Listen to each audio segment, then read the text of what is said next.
One, and we're recording. Charlie, Crumlish, what's up, my dude? What up? How you doing, Brant? We're here. We made it Thanks for happen. having me. We're going for it, and we are here today to talk about the new from S&M. What do we got Woo! going on? Built different. Out now.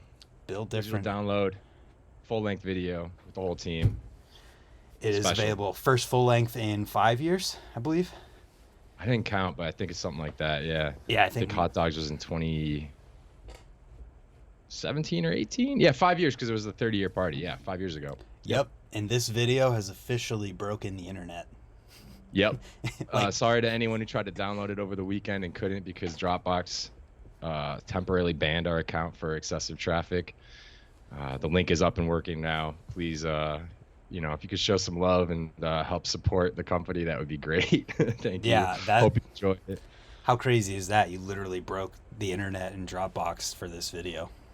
It's kind of nuts. It wasn't. I didn't think that was gonna happen. It's kind of cool that it did happen, though. It sucks for people who didn't get to see it yet, but it's Yeah. kind of funny marketing campaign on accident.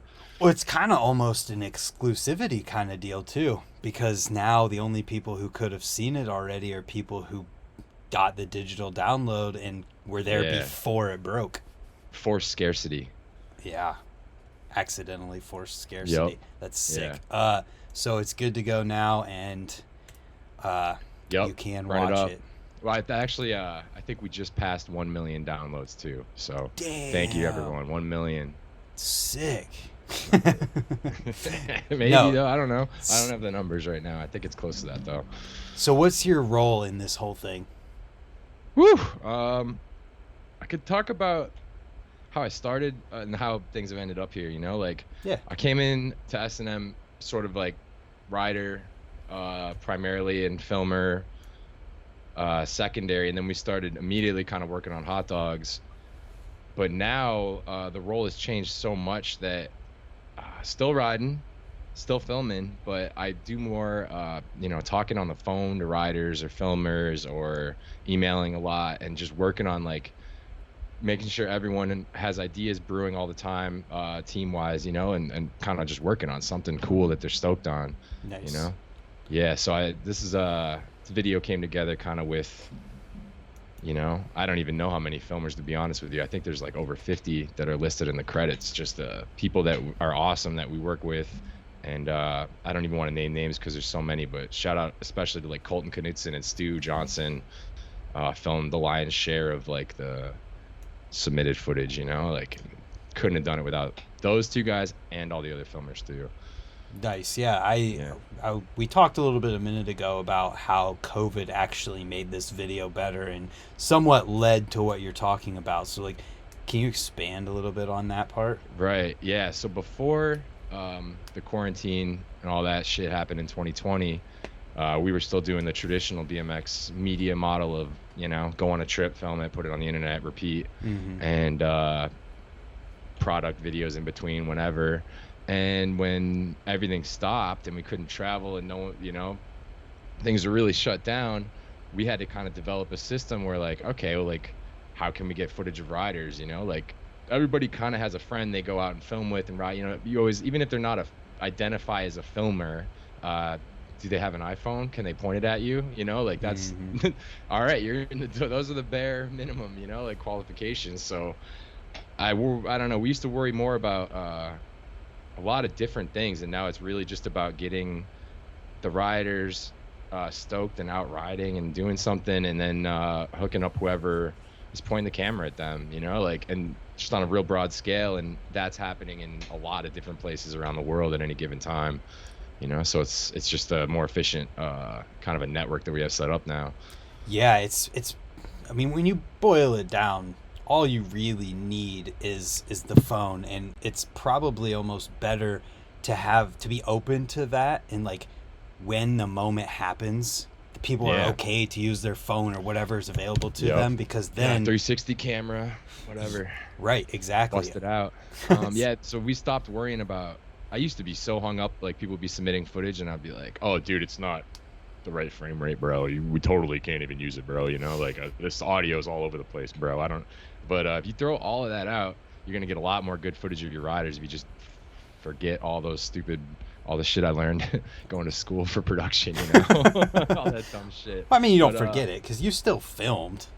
You gotta have that base, but it's good to let go of that when you're accepting submitted footage. You want to be able to accept anything, and then also when we're out on a trip, I can set up a real camera, and the rider's gonna have to wait 5 minutes, or everyone pull out your iPhones. He's doing the trick. All right, I'm gonna get mine going. I got the 360 here. Someone just use this little boom, pull it out. We're, you know, and the rider's trying it within 30 seconds of saying, "Hey, Chuck, you want to film this?" So it's like, okay, like this is a better system, and I'm willing to sacrifice a little bit of resolution for that, you know? Yeah, and I think the end user, the person who's actually watching this thing, doesn't even fully notice. There's people who pay attention to, you know, the filming of things, but the amount of those people is so much less than the people who are just stoked to see like it. I think so too. And I think that if the vast majority of the feedback on the video has been just overwhelmingly positive, so that if I hear someone say something about, you know, a 360 camera or the audio, it's just kind of funny. It's like, I don't know, maybe they just don't get it, you know, or might have missed the message that we're trying to convey here, you know? Like, this isn't about that. Yeah, this is about riding. This is about going riding and having fun, and that's it. You know, like, and doing the tricks that happen when you're having fun in a low-stress environment, sometimes they're better too, you know? Yep. So how much of the video would you say you actually filmed then? I was trying to calculate this percentage because I had a feeling this would be a question. I filmed most of Craig's part, and then just like a handful of other stuff throughout all the other part. I probably like under 40%, I would say, that I filmed myself. Maybe less. I don't know. Do clips that I film with my 360 and then I program the motion, does that count as me filming? Yeah, definitely. Okay. So then I filmed my part too in conjunction with my friends filming it first. You know, they held the camera and programmed the initial motion IRL. And then in the metaverse, I programmed the motion of the perspective, I guess you'd call it. Yeah. So I filmed myself in the video. I don't know. Well, we need to talk about this though, because this 360 camera thing is new-ish in BMX, but it scares some people. The way that you use it, I mean, you can see it in this video. There's certain angles where the camera is moving, but also you're programming the move in the 360, and it's a totally different like vibe and feel to the footage, but it almost accentuates certain things. I like it a lot, dude, and it's butter smooth, dude. That shit, you can sprint across, you can go up and down stairs running with it, and it doesn't move, just because it's that. It basically records it. The microphone is, it's like an invisible camera object. Let me try to get this. There's a sphere of video, right? Yeah. And in the center of the sphere of video is the camera object. Mm-hmm. And then my friends are basically, they'll move the sphere in space near my bike and my riding, and then later within the sphere I select what part of the sphere and how much of the sphere is visible. If that makes any sense. Well, here I can visualize it for people too, I think. So use your phone. Your phone screen is the screen that you're seeing, but then what's available to you is a whole sphere. So you're programming which part of it. At my desk, I'm like, you know, spinning around and shit, trying to get this shit, you know? But I think it's just cool because you see a totally different feel to footage and way of looking at setups while riding that you just we haven't really seen before, and it's cool. You're really leaning into it. And simply put, though, a lot of clips wouldn't exist just on the fact that we wouldn't have gotten to them, because we can get so many more clips with this automatic action cam. We pull out and we just do our thing, you know? Like, and sometimes it's not for everything. What are we doing today? You know, are we trying to make something that's like extremely high production value? You know, is this like a pharmaceutical commercial, or is this a raw ass riding video? You know, like I just think it suits the what we're doing, you know, much better than. There's a place for both too. I think me trying to balance riding and filming, this is like a godsend, because it's so efficient. And for people to film me, they don't have to be a filmer anymore. It could just be my cousin Miles who's holding it, and I'll be like, just get it as close as you can to my back wheel, and it looks great, you know. And then don't move when I land. Like, you just tell them, It works perfect. We've had some heated arguments throughout the filming where I didn't feel as though they were holding the sphere in the right place, and but thank you to everyone who helped hold my sphere. Really appreciate it, man. So, love you guys.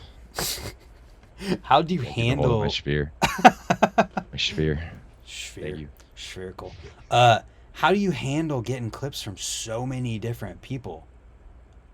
We use the World Wide Web. It's like a Oh, I think I've heard of that. sort of this database that everyone on Earth has access to and can interface with. Yeah, it's right? new. Uploads, downloads. I'm talking websites. I'm talking web stores. I'm talking built different link available now in the S&M web store. Head over there, click below. Yeah. Show some support. We've got a lot of filmers out there. We got a lot of riders out there that worked hard on this one. What question did you just ask me? No, like how do you keep track and keep everything together and make sure you got everything when you're getting clips from 50 different people? I'm glad you asked that. I would not have been able to make a video like this in my previous states of living. So I don't talk about this stuff publicly too much, but coming up on 3 years ago, I quit drinking, and before that, I was drinking a lot. And when I made hot dogs, I was drinking a lot of wine and editing and filming and riding and just pretty drunk the whole time. And it came together, but it wasn't very purposeful and it wasn't very organized, and it wasn't the idea. It's hard to see an idea through if you're not organized. So you could be drunk and killing it, but for how long? That's not very sustainable. So right.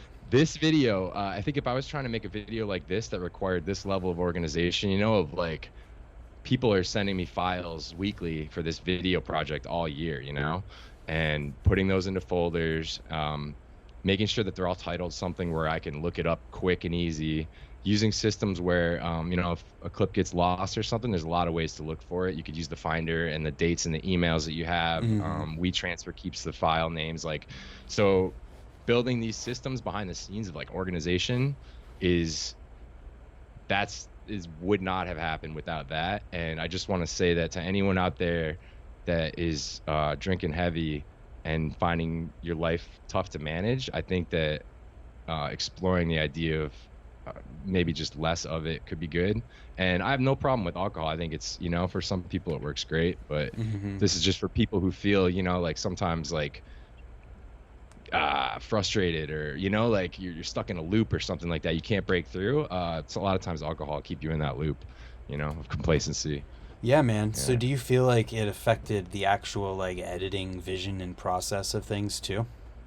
Yeah, I kind of had to learn how to do it again, because I would always have a beer or a bottle of wine or something, in the editing suite, and gaining the confidence, I think alcohol makes you super confident in what you're doing. So it's great for making videos or riding or anything that you do, you have no doubt you're pushing forward, and I was really productive with it, but again, not sustainable. So I think I had to like learn how to do a lot of shit again after I took that Band-Aid off, so to speak. Yeah. And I don't want to act either like, on some pedestal or anything like that. This is just for me personally. I had to do this, for my own, how my mind works and everything. So where was that one again? The question. I was just asking if you felt like it gave you a different approach to editing or changed anything in editing. More organized. Basically, that's the short answer. Is much more organized. Yeah. Okay. And being able to like kind of like this video. Honestly, like this is the first one I made a BMX food video when we were in quarantine, but it wasn't as many people involved in moving pieces and not it just not as much physical footage either. But that was kind of like a practice for this one. Gained a little bit of confidence and stuff, but that was sort of like my mind was still in a state of like recovery almost at that point. Like it took like a good year probably at least to bounce back and feel somewhat normal and not super anxious and wanting to drink deep down, Yeah. But the shit is I can't say how happy I am with how this shit came out and how good it feels and like the confidence that it brought me, of like I can stay organized. I can, like I can do this shit. All right. It doesn't have to be super stressful, like basically it can feel like you're just flowing, you know, you're in a flow state, you know, it Yeah. doesn't have to be a struggle. Yeah, real quick here before we keep going, can you put your camera back where it was? What is going on with this thing? It's okay. I'm a Yeah, uh, the too cord is far. all like tensioned up. There we go. Right there. We're good. There? Anyways, Perfect. so how long did it take you to edit this thing? Like, how long have you guys been working And on the all video right, in general too? so this is how it kind of went down. The video kind of started from a miscommunication between Melissa and I. So for anyone who doesn't know, Melissa Buckley, I think it's Buckley hyphen Moeller. We Okay. figured out for the credits, I think is officially. Um, she's the best. Shout out to Melissa. You know, she's caught a lot of shit over the years. Unwarranted shit, and I just would like to shout her out. She's just as responsible for this video as anyone else. You know, she's behind the scenes, but she's the one. She's helping me, you know, get in contact with filmers, or she's speaking to international riders. You know, she's giving feedback all the time, or you know, like just it's. She supports the back end so much, like all the riding stuff everyone sees. You know, like she's involved. But the video started because we were talking about, oh, well, it's the 35-year anniversary. Yep. They were gonna have a party, and we just said, let's. She's like, I want a video to show at the party. So I'm like, all right, 35-year video. We'll make, you know, like get a couple months in, and you know, like I think it's August is the official. August or July is the official. I can't remember the official birthday. But we're shooting to have it done over the summer. So I'm thinking 10 to 20 minute, really short, kind of a mixtape, you know, like Yeah. something in the short form, celebration, put it on online, whatever. Melissa actually was talking more like one clip from each rider, like a 3-minute edit. So that's the funniest shit. Yeah. That is And funny. then, so she told me that. I'm like, okay, a month goes by. We've already got 12 minutes of footage. You know what I mean? Like I Nice. told all the riders, they're fired up. Everyone's sending shit in, you know, like, so I'm like, we already have all this, you know, like, and we had some stuff that had been filmed that didn't really have a home just before that. So we have going into the project, we already had some stuff on deck, and we're like, let's build around this. So fast forward a little bit, the timelines to have a mixtape done in the summer, you know, like things are looking good. The video's looking good. And it was a drastically different video that I had edited at this point, you know, like there's different, everyone had different songs, and there's different, everything's different. And things are you know, happening.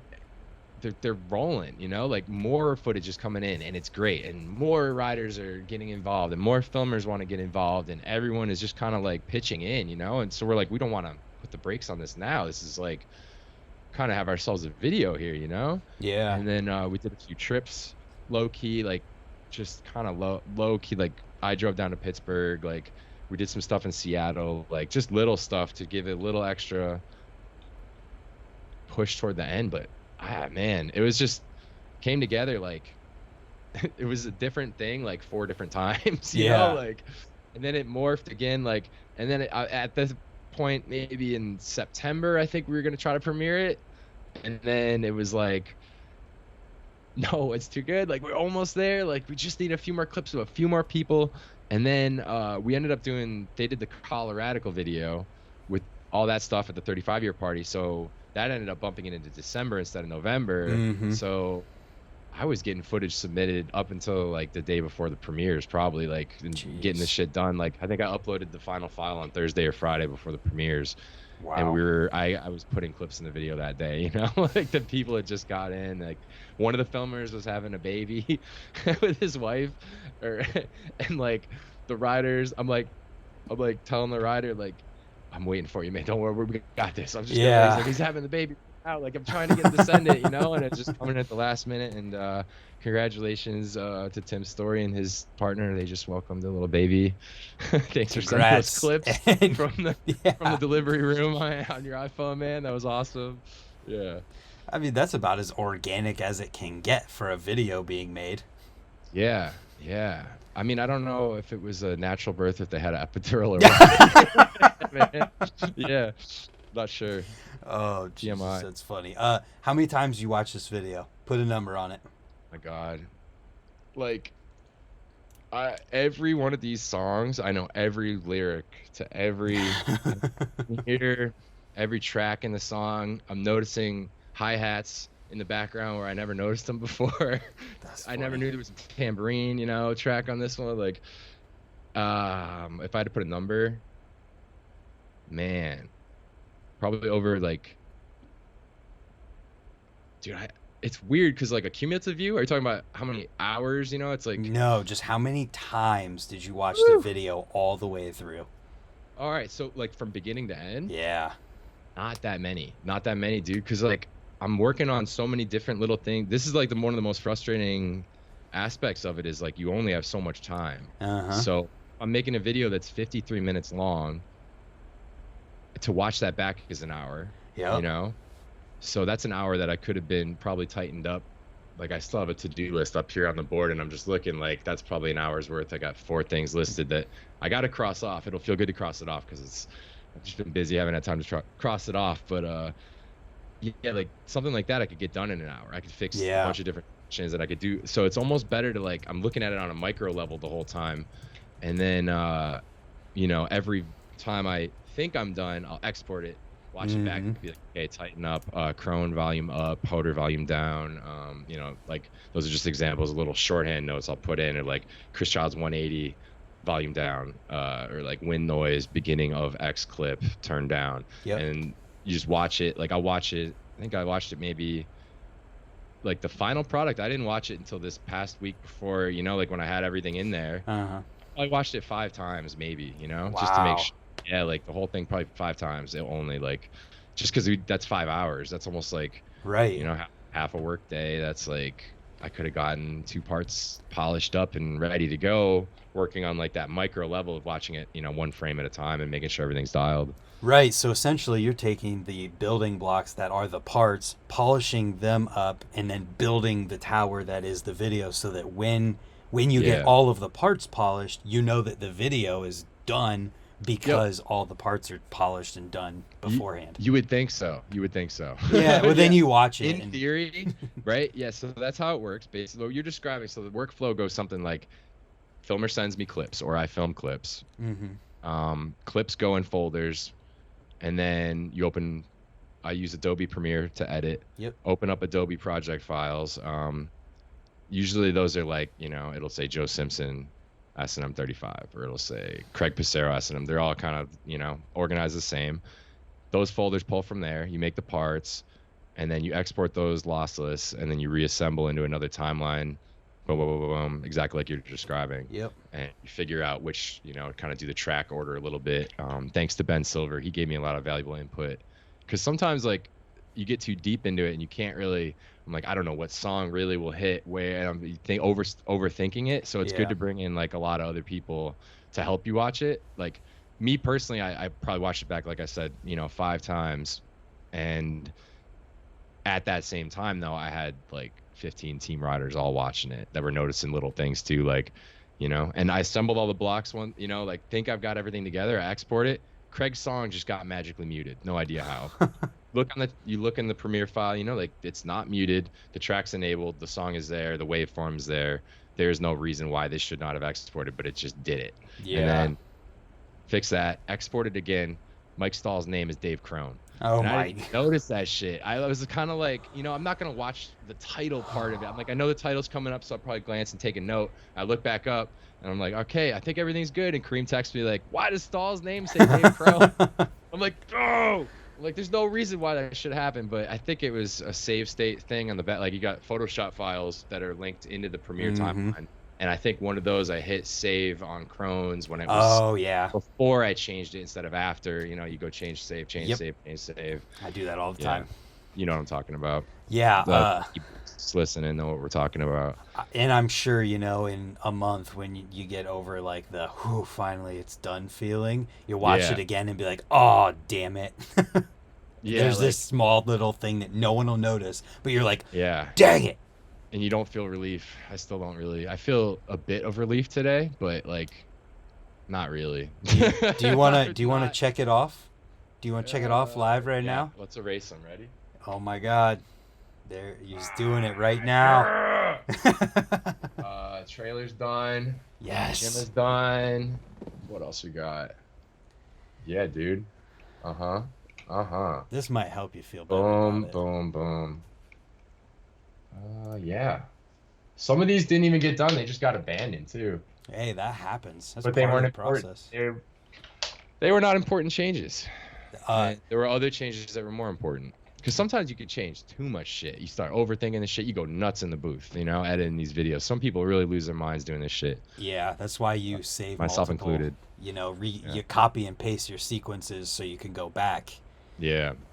Do you Yeah. do that? Do you non-destructively Yeah. edit? Oh yeah. Different save states where it'll be like Hoder.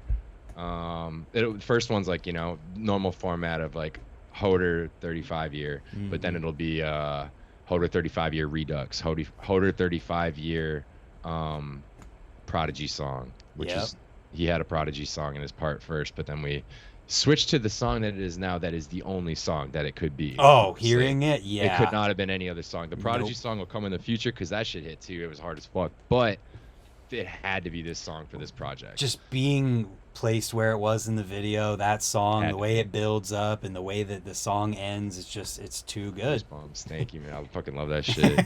Yeah. I can't believe that like that was something that almost didn't. It was almost a different video, and then it's just when to change it, and then when to not change it is a really tough thing when you get towards the deadline. Yeah, man. But I think you did a fantastic job putting Thanks, together. man. I mean, you put together stuff from.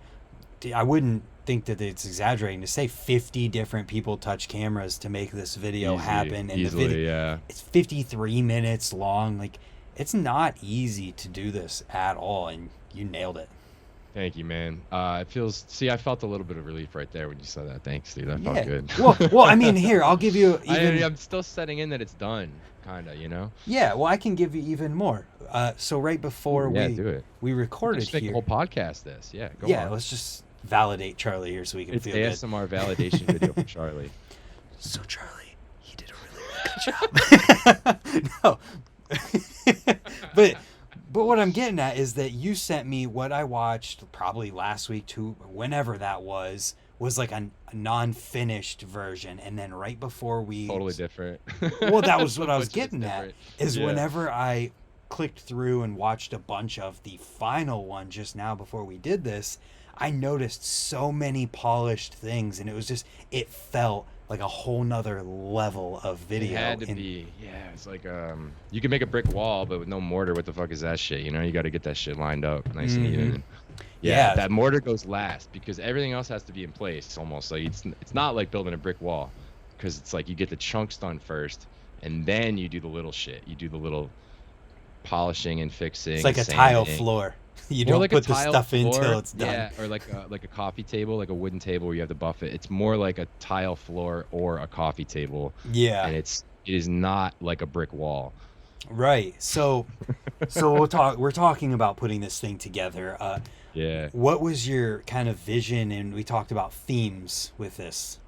Where's that come from? The main theme, like these videos, like all my videos, I try to, like when we're picking songs for a video, I try to find stuff that has a vague, kind of a feel of like, you know, here for a good time, not a long time. Fuck it, have fun, let's go ride.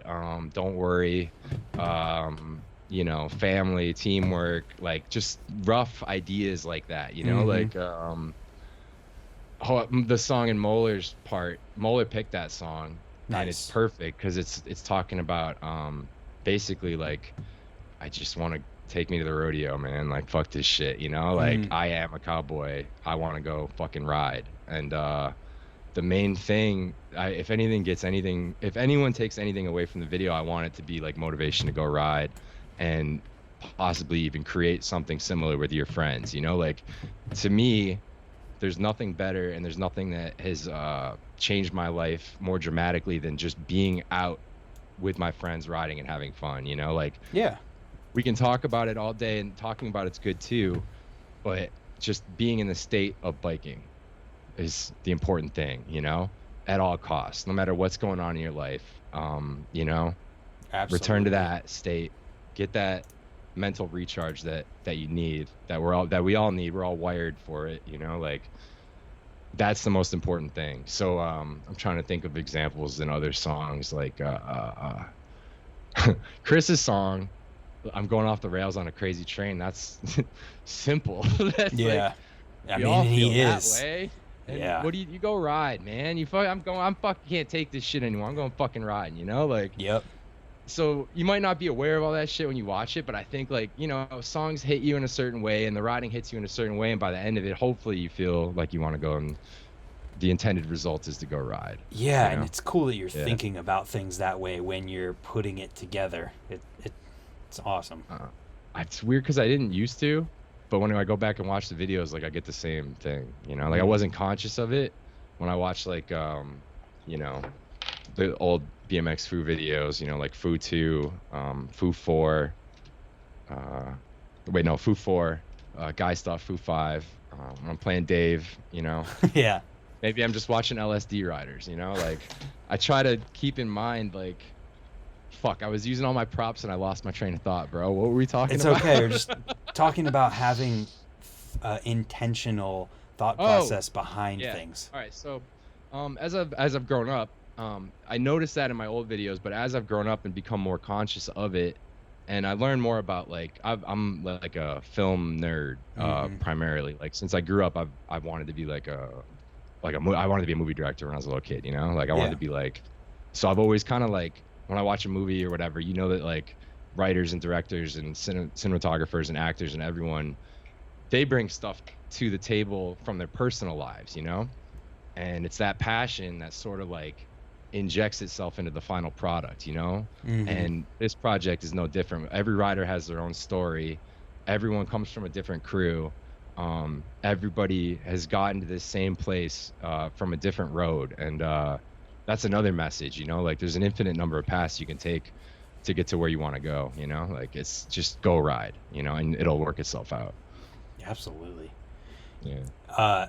I think a really great moment where that all comes together is Kareem's fight song moment. Exactly. This video is our fight song. Exactly. Thank you, It's- Brand. That's the eye of the duck, is a film term. When you look at a duck is kind of like designed kind of to draw your eye to the eye of the, you know, like all the curved lines and everything.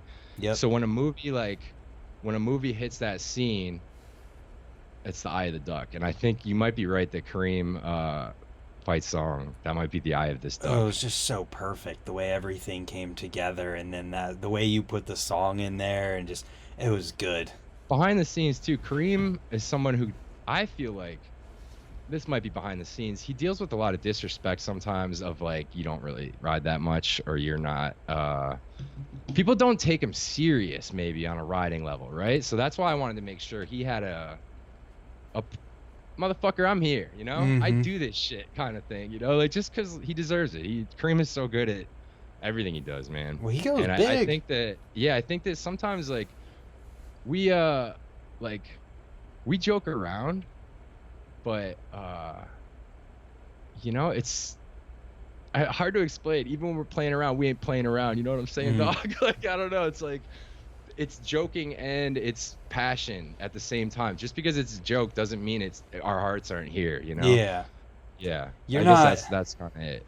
You're not like, it's not fully, not the whole thing's not a joke to you. You're having fun while you're doing it. This is the most important shit to me, you know? This is not a joke. This shit is my life kind of revolves around this shit, you know? Like, this is something I'm extremely passionate about, and I love making jokes about it too. Those are the two things can be true, you know? Yeah. And you can make jokes with respect as well, you know? Like, it's okay. But yeah, it just some people, you know, I don't want to get caught up on it too much, but yeah, it's weird how some people are like, take it at face value of like goofy without opening up their hearts to the messages that you absorbed when you watched it, you know? Yeah, well, I mean, I'll be honest in just the fact that, like, I used to take stuff way too seriously with things, and it's just, it's easy to do. Man. It's very easy to do.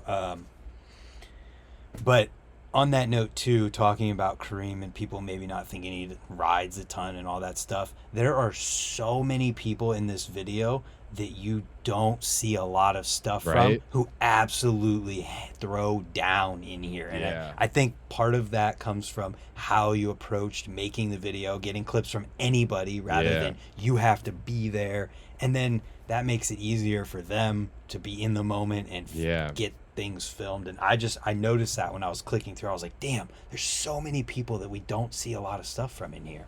Yeah, that's a really good point, and that's I think the main value of how we do it. It's almost like a nature documentary. If you want to get a clip of Matty Aquazap, right? Mm-hmm. He's like a rare creature. He's in the woods. He's not on Instagram. Yeah. You have to have someone who's comfortable in his environment that he's comfortable with, like, and Matty kills it for every camera and every time. Matty's kind of might be not the right example, but just as an example of a rider who's a little more elusive content wise, Yeah. And then like I'm trying to think of other examples of dudes like that, but basically the idea is like if you're trying to capture someone in their natural habitat, that's not on a trip with a filmer that they barely know, or like it's right. not.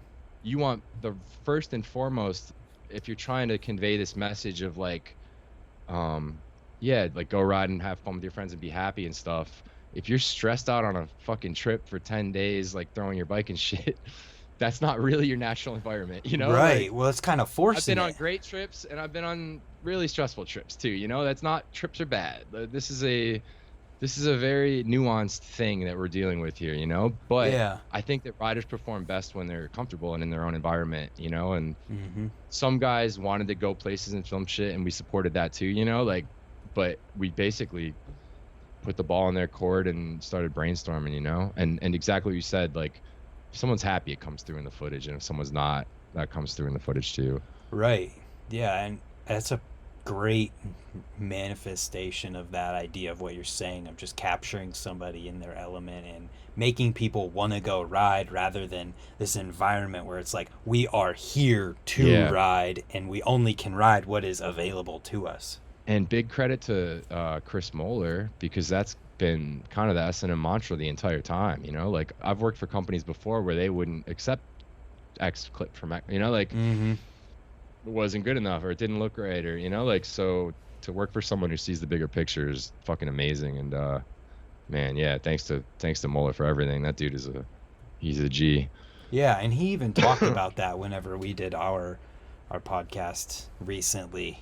He talked about how S&M at its core is people doing what, like being themselves and doing what they want to do. And it's okay, man. If you're not yourself, you're not going to follow your path that you're really kind of destined to follow. You got to be yourself. To opportunities that come your way, like they're not going to come your way if you're not being yourself. You got to really. There was a few like song choices in here that my song, I was like unsure about how people would handle it. I was gonna bring your song up. And at the end of the day, I had to just express myself. This is how I feel about it, mm-hmm. And like it or not, I'd rather something come from the heart, instead of people trying to doctor an image too much or something like that, Absolutely. And it's I mean, being where we come from in BMX, it is impossible to maintain like a persona of something that you're not for as long as you would need to. Like, you can't do that long term. Well, yeah, sooner or later you just start a podcast and get yourself fucking canceled after one episode, if you're not keeping it real. Damn it. Too soon? God damn it, Charlie. Woo! No, let's talk about your part though, since you brought up the song, because I didn't even notice the song that you used until I watched it again just now. And I was like, oh my God. Can I say what song it is, or should we let people find out on there? Let's let people find out. It's more mysterious if we don't. They're going to be like, I got to find out what this song is. Yeah, all right. So I got to hear this song. The craziest part about all of this is that of how well it went with the riding for what it is. Shout out to my girlfriend, Margot Bergio. She picked the song. That is so She good. didn't pick it necessarily. She's going to kill me when she hears this. I'll just say she picked the song. Like, I had a few songs that I was messing with. Mm-hmm. One of them was not it, Chief. It was just, I had this normal ass kind of BMX video 80s music, just what a video part should. It's normal as fuck, dude. Yeah. I do not identify as a normal person. So I just needed something weird. And my main thing is, if an alien sees my videos, will the alien appreciate and understand what we're trying to put out there? Mm-hmm. So non-lingual song, just sounds, right? Like, I watched a documentary about that song on Blue Dabba Dee Dabba Da on YouTube. Yeah. I can't remember the title of the YouTube video, but if you look around, you could find it. It was discussing, like they sat down with I think the producer and the singer, and we're like, "How'd you guys make this?" You know? And it was like, "Well, we were in a studio, and I was upstairs, and he was downstairs, and I'd have him come in and do vocals. So I had this beat that was a sick beat, and it was on Blue." And he's like, so he came down and he's like, I got 3 potential lyrics we could go. I could he had like a normal like English, you know, like lyrics. Mm-hmm. And he's like, and then I got the kind of crazy one. And he's like, give me the crazy one. And he's like, Blue dabba dee dabba da. And they're like, lay it down right the fuck now, because it's like not anyone, you don't have to speak a language, you don't have to anything. It's just like sort of a I don't know, an emotion. It transcends culture at that point. That's what it feels like when I ride. The song I use is what my head sounds like, my brain when I am riding. So just wanted to say that, you know. So you're stoked on your part. Nothing, but loved it. Yeah, I fucking so happy with how this part came out. That's another one too. Like after I stopped drinking, I sucked at riding for a little bit. By my standards, I was not riding up to my level that I felt like you know, like I was dealing with a lot of other shit. I'm not going to make any excuses, but I'm happy to get back to where I am now. And kind of like see the, like my body feels good, you know, like the physical rewards of my choices sort of. Yeah. You just feel better. Strong. And I feel like I could do this for a while. Yeah. That's awesome, man. Sustainable. That's sustainable biking. Sustainable. That's a t-shirt. I could talk a little about the other thing if you want, but we can keep it pushing on the video for now. There was something else that was making me kind of depressed at that time, making me not ride good. Some people that were involved in my life, but I cut them out of my life, and now I am happy. That's good. Yeah, and yeah. This is, if we're going to talk about anything personal like that, this is a place, because we're talking about your part right now.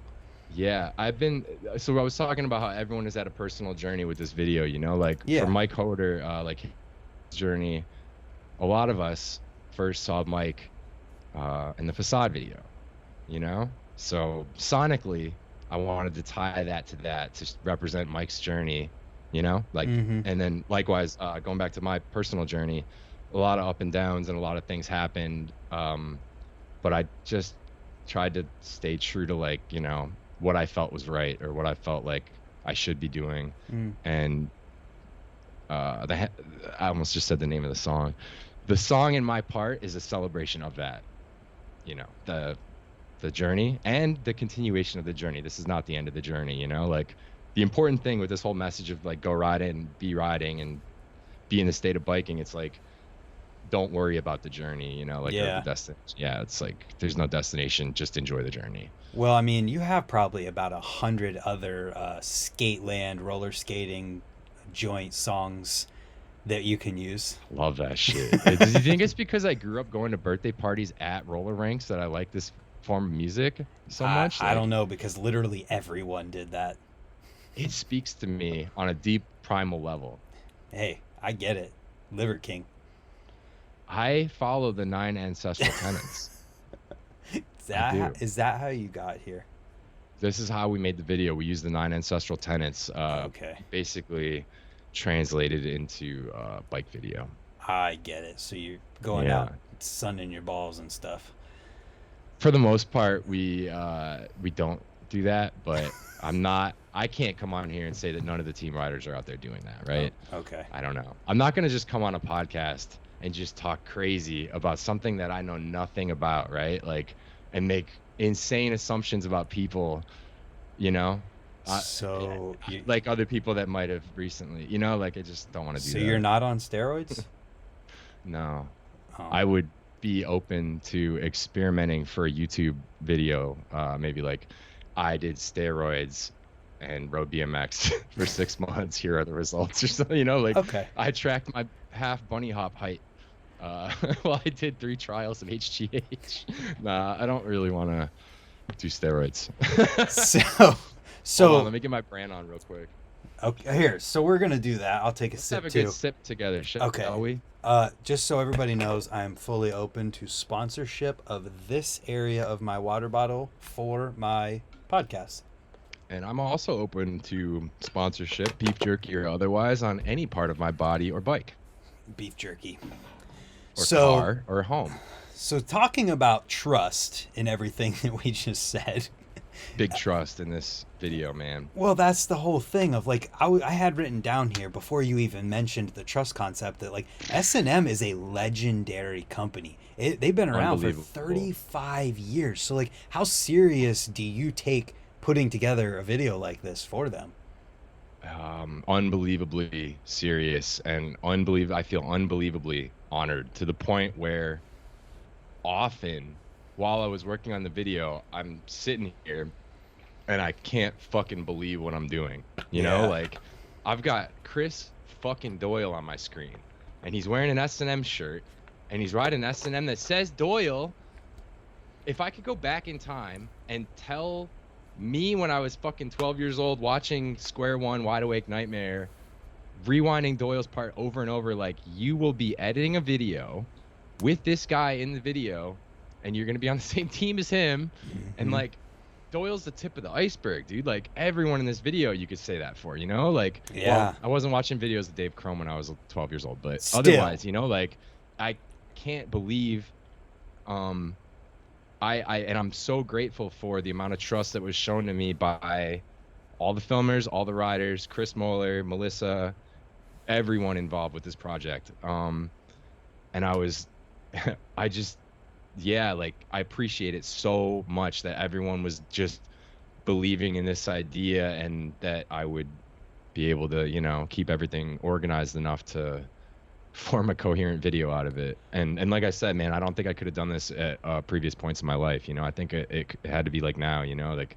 it just seems like it was like the perfect thing at the perfect time. Everything kind of came together perfectly. Yeah, man. But without the trust between all these moving parts of the team, like, that sort of team is, you know, like I think we really, coronavirus sucked, but it in a lot of ways made us a better team than ever. You know, of like, bike companies are so many different facets, you know, like you got the people up top that are, you know, running so many, like, the pieces of the video, so many different parts, right? And then you have the fine nitty gritty of all those moving parts and everything. And then you have, you know, sales, riders, you have all the marketing, you have all this other stuff. Those are a team. They have to work together, and it has to be kind of on the same page and everything. And honestly, the name Built Different is kind of about that. It's about the bikes are built different. The company was built different. It's USA manufacturing, you know, like these riders are built a little bit different. We're all kind of a little bit weird, a little nuts, something a little, you know, like S&M's a little like the land of the misfit toys, you know. It's like guys that got kicked off other companies, or guys that got in a fight at Interbike or something one year, you know, like that type of shit. I think someone like Moeller, it's kind of his spirit of like, that shit happens, we were partying, you know, like that. Like, well, he's a good guy, you know, he trusts, you know, like he has that, like, a good handle on the bigger picture, and doesn't get caught up in the bullshit. Yeah, he gets it. Fully gets it. He gets it, man. And he's got it for 35 plus years, you know? Yeah. It trips me out because I'm 35 years old. That is kind of crazy. Really weird. Yeah, I was born this year, and Hoder was born the same year as S&M too. Wow. Yeah. That being said, too, the fact that this video came from an idea of just being like 2 or 3 minutes originally, it is, I mean, that says something. Classic. It was like, it's kind of like, let's drill this oil well. We just needed a gallon of oil. And then it's like, boom! And I'm like, all right, well, got this oil. Let's make something out of it. Right. Some petroleum products here and sell them. Well, and that's, you know, that's where the trust part comes in, and is so even more amazing, because it was originally going to be a 2 to 3 minute thing. Then you're like, nope, we already talked to all these Melissa's people. trust was paramount for this. I'm trying to explain to her, but she saw the vision, dude. Like, she understands the big picture. Seems like she gets it. And I don't. It hasn't set into me yet, like the magnitude of this project and the size of it and everything. But I think that, like, I said this to a few people, like, so like I grew up making the BMX food videos with my friends, and those are always going to be like, have a really special place in my heart. But this S&M video is, I think I'm going to look back and be like, yo, that shit was built different. Yeah, that shit was built different, you know?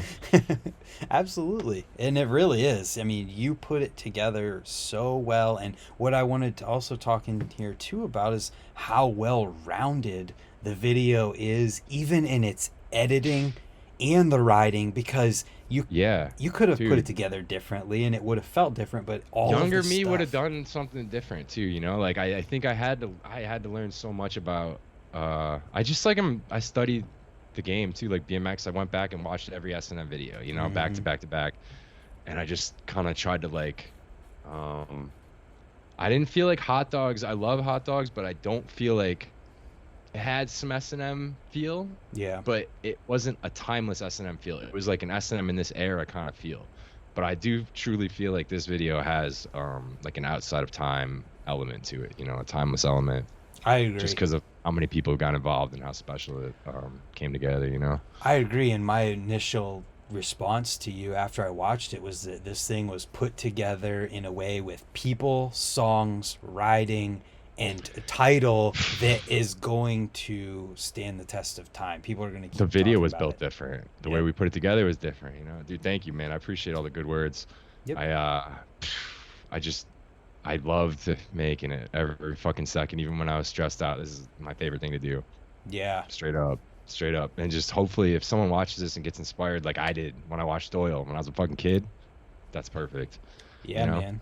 Uh, so was it intentionally laid out for the different types of riding being so like it's not too much How of did you one thing feel in it a hit row? you? Yeah, okay. Is that how you felt? Yes, I Was that felt different? very much so that it was Yeah. like it We was were conscious of that. intentionally street trails, park, street. There was not too many Yep. things that were the same in a row. Initially it was a little bit of a sandwich where there was I think three trails parts in the middle of a few street parts that kind of like formed like an area of the video where it was like 15 minutes of trails. And I kind of Hmm. like, at first I was like, I'm going to go this way with it.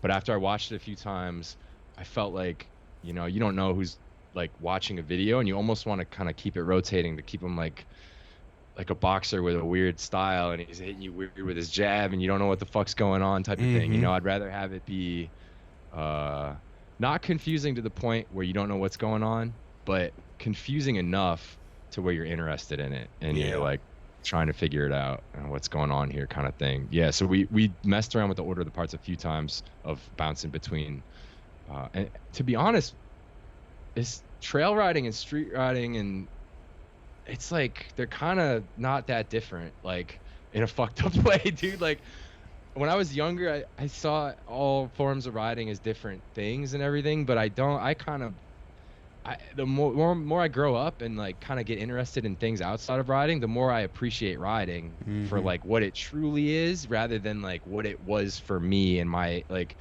I just like as on the whole, you know, like if I'm grinding a handrail and then I go into the tree line and I'm in the woods and I hit a jump, at what point did I transition from street to trail? Was Yeah. it at the tree line at the jump? Was it when I landed the rail? Like this is just there's so much gray area with ride. It's all just riding and like however you want to express yourself is okay. There are no rules, you know? Yep. Like there's no right way, wrong way. If you want to go 1 mile an hour and ride a ledge, that's okay. If you want to go 600 miles an hour and go 100 feet in the sky, that's okay. Like choose your destiny, dog. You know, like Hmm. it's open. Do whatever you want. Just go ride. That's the main. Just don't stop talking about it and go be with your friends riding. Enjoy this Absolutely. shit, man. Enjoy this shit. Yeah, fully. We're lucky enough to be on one of the planets in our universe that has BMX bikes. You know, One of them. So there's multiple, who knows? and Non-BMX planets. What are those like, dude? God, they must suck. Not for me, dog. Couldn't be me living on one of those planets, Not dude. going to Mars unless there's a 4 foot No Woodward way. quarter pipe there. Be easy to build it. Uh, so we actually have gone through this entire time talking right now and haven't hardly even talked about the riding in the video. So There is some riding in there too. Yeah, let's there's go. there's a lot in here, and I have some notes here. The one thing, Talked a lot of actually, philosophy. philosophy is great though. Uh, so the one thing has to do with trust, and maybe not necessarily riding yet, but I had a note here that you said that you hadn't even met Jimma yet. No, I have not met Jimma, but we have developed a relationship of trust and bike riding via the internet and it is proving itself to be fruitful so far. It's so cool. I can't wait to get him over here and actually ride with him and film him in person, but technology is crazy, and you could just be friends with someone that you've never met. And I feel close with this guy. This dude's like my brother. We went to war, even though we weren't in the same part of the war. You know, I'm fighting these battles over here, and he's doing his battle down here, and we came together. And it's so cool that, like, that's the bond that I built with my BMX food dudes growing up. You can enjoy that same feeling and that bond through the internet. Like, that's so cool, you know? Like, so to anyone that maybe feels like you don't have a crew or you don't have a scene, you can make friends on Instagram nowadays and ride together and make videos together through the internet and feel like you're working on you know, something meaningful. There's something that maybe you have something to say, or maybe you have an idea that you want to convey, and you can express yourself creatively. It's fucking awesome. Yeah. But yeah, man, for Jimma to go as hard as he did, he went hard. For me, like a stranger, like, you know, like, come on, man, like, let's do this thing. Like, dude, and he's like, okay. I love that. The last clip in his section, nobody could ever have seen that coming. And no, dude, that is so deadly. You're already moving so fast. You have no decision once you're in there. Yeah. No, none. And how fast you're moving by the time you get to the like midway point of no return. That is so And it nuts. Didn't line up either. If you look close, I'm not going to say what the trick is, but it didn't line up. It didn't line up? The lines on the roof, if you look at it, it's not like it's centered and he goes straight on. He had to kind of like do a little side thing. And he said that was by far the scariest thing he's ever done. Like, obviously, you know. Well deserved. And it's funny, Jimma didn't have first part initially. Yeah. And we were messing with a few different openers and a few different things, but I don't even know if I should talk about this, but I'll just say that he had some issues coming to the... Okay, I should talk about it because now everyone's going to assume it's some crazy shit. Jimma didn't do anything bad. He came to the States and they thought he was trying to work in our warehouse, and then they kicked him out. So we have to try to deal with that and get him over here. But he put in so much work at home, and he was coming over here to put in more work. He deserved this shit. And I fucking love Jimma, and thank you, Jimma, and all your filmers, man. Like, the part is fucking amazing. Yeah, I agree. And you fucking deserve it, dog. I fully agree. Do you have a favorite section from the editing to the riding? Just a section that stands out the most? There's like special moments, you know. Like, I can't pick one section, but there's moments of, like, you know, notches in my editor belt of, like, oh yeah, fight song moments. Oh yeah, like, that's a notch. That's like a special. I like that'll be in my portfolio of BMX highlights. I agree. BMX video highlights someday. Nah, like, dude, I love how it opens. Like, the first song, we were messing with a bunch of different songs. I had a fucking Star Wars song for the premiere version. And there was like a whole Star Wars theme thing, and then I'm just like, this video is kind of like probably going to be bigger than Star Wars, you know, so I didn't want to pigeonhole it in like only people who know about Star Wars or whatever. It's bigger than this, is just big, you know. And True. We messed with like a lot of different songs, and there's just like a funny story. Like, there's so many little things that happen that are almost kind of like magic little like accidents and little breadcrumbs that you follow to get to the right place. Like, my buddy Trent Barker, he's always been involved with the BMX food videos. Him and his brother Scott, shout out to Scott Barker. Like, he designed, this is his work here. Just an incredible graphic designer and photographer that we worked with for BMX food. But Trent and I still talk all the time. We're in a basketball fantasy league together. He helped me kind of, you know, whittle down with songs and everything. And he had that song. He was going to make a full-length video, and he had this folder that was like the name of the video, but he was like, heard this song. He's like, I got to open a video with this song. And he put it in the folder.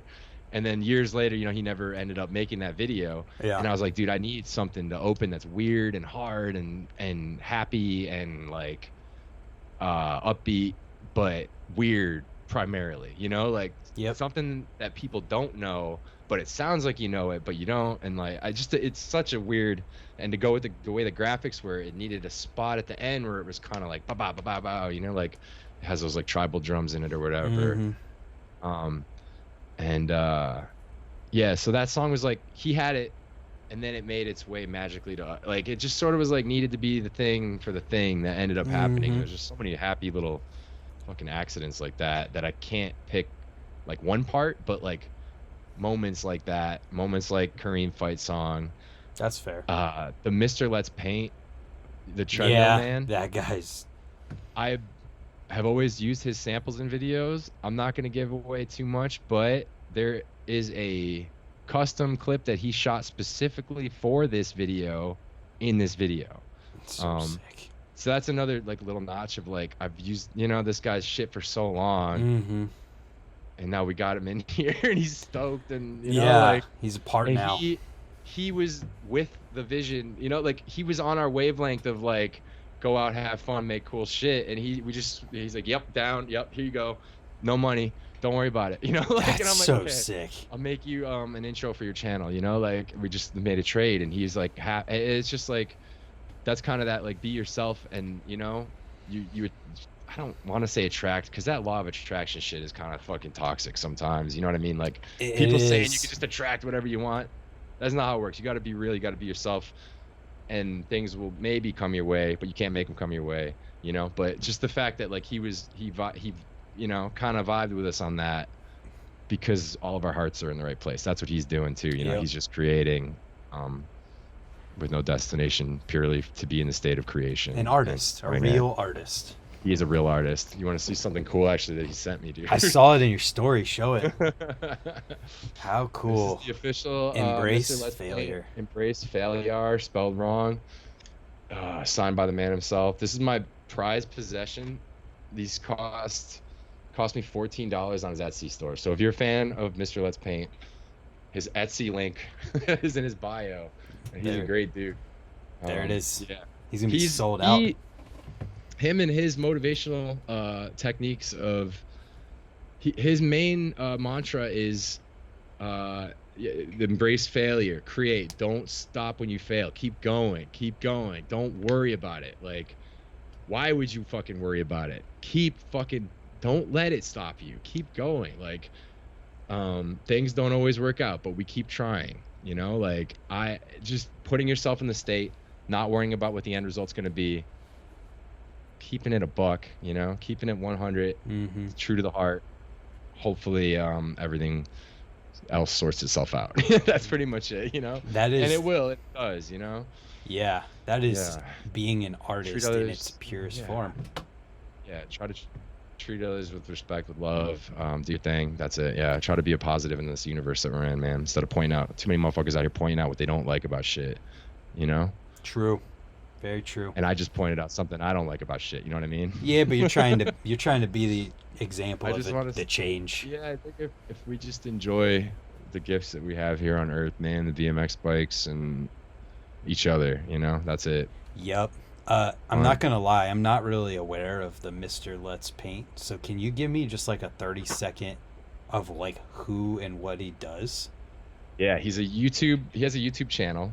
And he just has a show that he does live. I think he does it every day, where he runs on a treadmill while painting, and usually doing at least one other activity, sometimes others, like maybe he's cooking an omelet while painting, running on the treadmill, and he's learning how to juggle, like all at once. And the message is basically like, yeah, I'm fucking up, I'm doing all these, you know, but it doesn't matter. Like, and then by the end of it, he's got a cool painting that came from this insane process, you know, that like, yeah, it's just like, don't worry, stay in the state of biking. Like, I don't know, just stay riding, dude. Like, why are you guys worried so much? Like, why don't you go ride and have fun? And yeah, you know. So do you have that's what it is. If there was no BMX industry and it died, that would still be here, you know. Yep, parts would just be harder to come by, but the spirit is not going anywhere. That's important. Yep. Do you have a painting of his right there? Is that what's going on? Do Where? you have one of his paintings? Is that? Well, I mean, I have the Embrace Failure. Okay, I thought I saw you grabbing something. I was like, do you actually have one of his paintings? I grabbed a prop. Oh, okay. Another prop. Anyway, sounds cool. It sounds really awesome. Oh, since you asked, yeah, these are the new 10.5-inch FUBARs. Yes, made in the USA. 10.5. Biggest 4-piece bars on the market. Where do you get those at? Just dropped. They just dropped on the S&M website or in really cool bike shops worldwide. 10.5s going on. looking good too. We got the new white. It's the new color white. Show that Same sticker. There's a snowman. S&M. We got. Show I don't the think Fu I can Man. show up. I don't think I can show it without poking a hole in my monitor to the right over here. But let's see. Oh, okay. That's about as close as I can get. Here, let me move this. There it is. Yeah, Fu bars. Nice. So yeah, we just actually, I was talking to Moeller, and I kind of had this conspiracy theory about bigger bikes and longer top tubes, and I was like, dude, the fork should be bigger. And he's like, that would mess everything up. And I'm like, you're probably right. And he's like, I've been riding bigger bars, and I'm like, I already ride 10-inch bars. Like maybe we should make 10.5s. And he said, let's make 10.5s. And I said, awesome. And now here they are. That's the beauty of, man, working with S&M is just crazy, because we were talking about this not even a month ago, and now here they are. Like, it's kind of nuts. Boom, in your face, available, and available now. And then what better to put on them than S&M grips, right? I mean, I got some Whammos, I got holders on my other bike, I have Credence, but yeah, these Whammos are probably gonna go on those 10.5s in the clear color, looking pretty good. I keep going up to my other webcam that you're not on, but yeah, right there, baby. Speaking of Craig season. Pissarro. Speaking of Craig Pissarro. I love that guy. How underrated is Craig Pissarro? He is incredibly underrated. He's one of the world's best Warzone players, dude, and no one knows it. How sad is that? Like, people need to know about this. The dude is cracked. He's cracked out of his mind, dude. Cracked. He can think faster than anyone. Insanely good at video games. Also riding. Yes, insanely good at riding. And he flies under the radar because he just doesn't give a shit, bro. He's out riding. It's like he embodies that spirit just as much as anyone else, you know, like. He does not want attention. He does not want your Instagram comment. He does not. He plays the game, you know, because he has to. But he works really hard, laying bricks, physically actually laying bricks, right? Yeah. Not the symbolic kind that I laid down, real heavy bricks. And he rides on the weekend or after work, you know, and does it exceptionally well. Yeah. At an extremely high level, much higher than anyone. Most human beings, yeah. Well, when Moeller and I talked, we talked a bit about him because I mean, I'm convinced like he does a lot of stuff so fast that the only people who could really do some of the things he's doing, where he's adding bar spins or doing crazy stuff in there, is like Johnny Rakes and Garrett are the only people I can really see doing some of the stuff that he's doing. This is how Craig rides. He uses this, you know, like he's video processing information very quickly. Damn. Yeah, he's built different. His brain. We haven't done the scans yet, but we'd like to study it because something about his information processing is definitely next level. Because when you add, like you're saying, you add a bar spin into like that last clip he does, I don't understand at all how he did the whole thing and then did a bar spin that good, you know? Right, the accuracy and the precision of the first half of the trick. Yeah, and the muscle memory.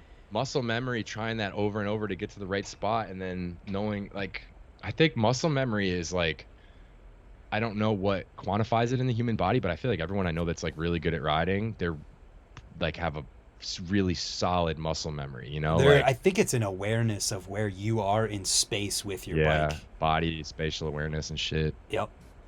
Where your tires are touching, like where your tires are gonna make contact in relation to your skeletal frame, right? Like, and your bike, the skeletal frame of your bike too, because your bike, like handlebars, pedals, where you're making contact with it. Yep. And then where it makes contact with either the ground, the ledge, the rail. I'm so glad that I'm talking to someone like you who can have these like weird. I can ride in my head. So this is something that some people can ride in their head, and other people like have trouble doing like, you know, like running riding simulations in their head. Are you someone who can? Dude, I have to do that when I'm picturing a crazy technical trick. Exactly. I have to do that because then I visualize what I'm seeing when I'm actually there, so that it almost is like putting that in your head, and then it matches up with real life, and then you do it. Yeah. That's how I figure out like my geometry with my bike or whatever. I'll be like, let me think about what a 13.25 would feel like instead of a 13. And then I'll do like right now I'm doing 180 pegs full cab. Oh, I see. Good, actually. I got a little extra pop on that. You know, it's like you can, I don't know if it's because I've ridden different ones and shit. I can like adjust my bike in my mental, I don't know. And I was talking to Chris Childs. He's the same way. I'm like, because I was talking to my friend, our mutual friend Mayo, and we were talking. He's like, you can't adjust your back end in your head. And I'm like, dude, I can change my head tube angle. I can tire everything. I can feel it, like, you know, in my little, like when I'm running these simulations, like whatever. He's like, bullshit. And I'm like, dude, let me call Chris, because he was like, Chris rides in his head too. See if he can adjust his geo. And I'm like, Chris, and this is a cold call. Childs is like working at Circuit or something, you know, like selling bikes and shit. Yeah. Hello, and it's us. Like, yo, dude, can you ride in your head? Yeah. Like, yo, could you change your back end length in your head? Yeah. I'm like, see? Like, what?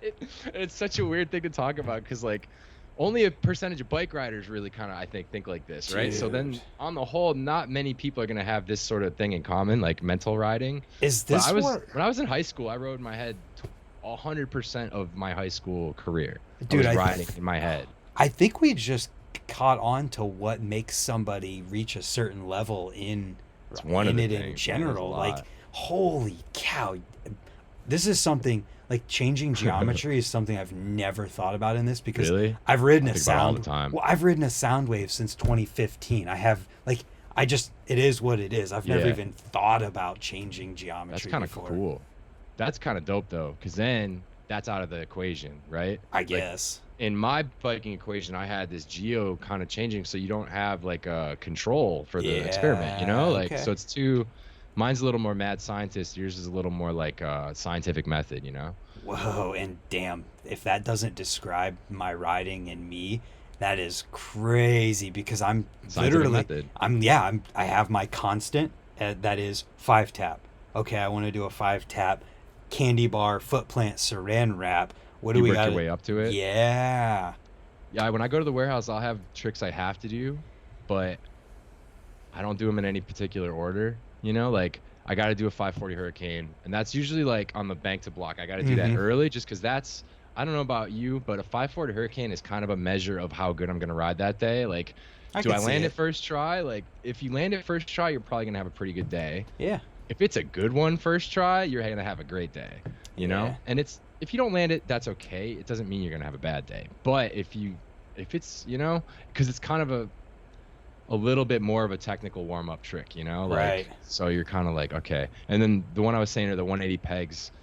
I don't know why 180 pegs is like one of my benchmark tricks too. Like, where I'll just kind of be like backwards grind. Okay, it feels good. You know, our warehouse is kind of built like a circle. So you're kind of going like, if I'm going left, I'm going to be alley-oop grinding, you know, or if I'm turning right, it's going to be a regular grind. So yeah, I have certain tricks that I like ritually will do over and over just to kind of program them in. But I don't, if I'm doing like a clip, I don't work my way up to it. I'm like, camera's on, I'm going to try this trick and I'm going to try to land it this first try right now. I'm not fucking, you know, like I've gotten hurt warming up for shit, and I've got, you know, like I'm just going to do the thing I want to do. Yeah. Yeah. Wow, but your method works for you, so don't take my method. Well, yeah, and that's more or less. No, it's not. It won't work. That's more or less just for figuring things out. If I'm trying to do something, you know, for a clip, I'm fully trying to by that. You got to figure it out in person. Yeah, like if I show up to a spot that I haven't ridden or whatever, I've already been riding it in my head for the last however long it's been since I found that spot. Like if you open my brain, it would probably look like pipe BMX when you're trying to, you know, you changing the bike, and then you go in and you're kind of like trying to figure out the controls and shit. Yeah. Like the what do they call that? Like the training lobby, you know, like there's no timer or anything, nothing, you know, it's just kind of like a open environment. That's too funny. And what were we talking about? Now I'm thinking about BMX pipe. No, what we're gonna talk about is we're gonna go back to the video.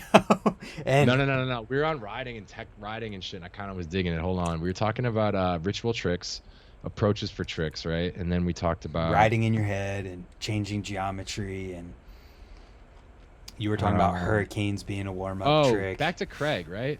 We were on Craig. Yep. Craig's brain also works in that analytical kind of data sense, and I think he runs simulations in his head too, you know. And like you kind of you talk to people and they'll describe a trick and you see their hands go out and they start, you know, like they're in their head, they are holding their bike and they are doing the thing, and they can, like Hoder's like that, like be like, dude, I hit this wall ride, man, and I was you know, like he already starts holding it up like he's wall riding. It's so funny. I feel like that's the difference between people who can realistically figure out and think about what's possible and what is impossible on the bike, because if somebody tells you a trick, you immediately go through it in your head real quick. No, that's literally not physically possible. And they're like, well, I think it might work.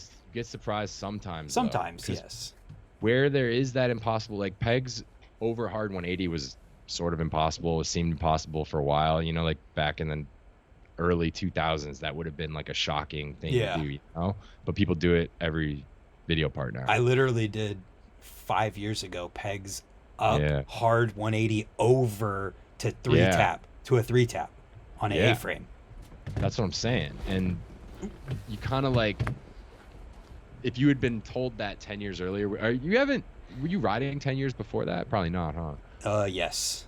Just started riding. Was there a point where that felt impossible though? It feels impossible now. I still haven't done a peg. I can't do pegs over hard 180. I can't do it. I can only do it switch pegs, switch spin. I mean, I can do it regular spin, but they suck. Yeah. And I like do a correction hop. I'm like inclined to correct hop when I do it regular. Yeah. And when I do a switch, I don't know why it goes woo and just like flies right over the rail. My back end just like kicks out perfect. I don't know why. None of it makes any sense. I was literally trying to do a pegs up to something. I can't remember what it was. I hadn't even done a pegs hard 180 on anything before I did the up rail. But that one, you run the simulations, you're like, no, this works. Trust me. I felt it. And then this one will work. And then it did, and it happened in like 5 minutes, and haven't done a single pegs over hard 180 since. I'm like that with tricks too, dude. Like a trick will have one little ingredient in it of it, you know, that's like I had to learn for that trick, and then I just left it there with that trick, and I'm like, don't have a use for it yet, but maybe I'll find a spot where I will bust that thing back out, you know? Yeah. So anyway, back to the talk about technical ride, dude. We will. We're gonna do percentages and shit. We're gonna do another one of these, just talking between us, not about something specific. Okay, I'm down. But the next thing I want to talk about here is freaking DGAF Dan is an underground beast. His ender clip, I texted you in the middle of watching the video about that ender clip, because it was like it's a jaw dropper. The way it zooms out, you don't know that it's what it is until he gets to the second part, and you're like, oh my god, this is a sick He's not clip. gonna make it. There's no way he's gonna make it. He's gonna fall off. Oh my god, he's still on. Holy shit, his peg made it over the crest. There's no way. And it went literally he holds on, he made it all the way. And literally went as far as you could possibly go in this. It was perfect, and just right at the bottom. Boom. Oh my god. And then his face, like, and his whole part though, he is a savage, and I feel like if you polled 100 random BMX riders anywhere, they wouldn't even have any idea who he is. I love that, and I love Dan, and I just love like that. It's not why he's doing it, right? You know, like exactly. He's doing it to feel like he felt when he was making that face, and that's it. Like that's what we're all chasing. That's the happiness that I'm trying to encourage everyone to go and enjoy for themselves with this video. Yes. Yeah, his part, I was super stoked to see. And while you're enjoying that happiness, what better products to put onto you than an S&M or perhaps even a Fit Bike Co. product, right? I mean, throwing that out there. The 10.5 foo bars. 10.5 foo bars out now, along with a variety of other parts for the holiday season, as well as merchandise. And you get a free download link to Build Different with those bars. That's right. Over $75 if you need some holiday gifts, you know. Get a free video after $75. Hopefully this time the link will work and it won't break from Dropbox. It'll be good by now. And look, you can get some hats, shirts, lapel pins. You can get some BTM pedals, whatever you want, dog. Value. Hey, who wants to sponsor Brandt's water bottle? Anyways, I'm too shy to put it out there. Somebody, Brands, I know you're listening.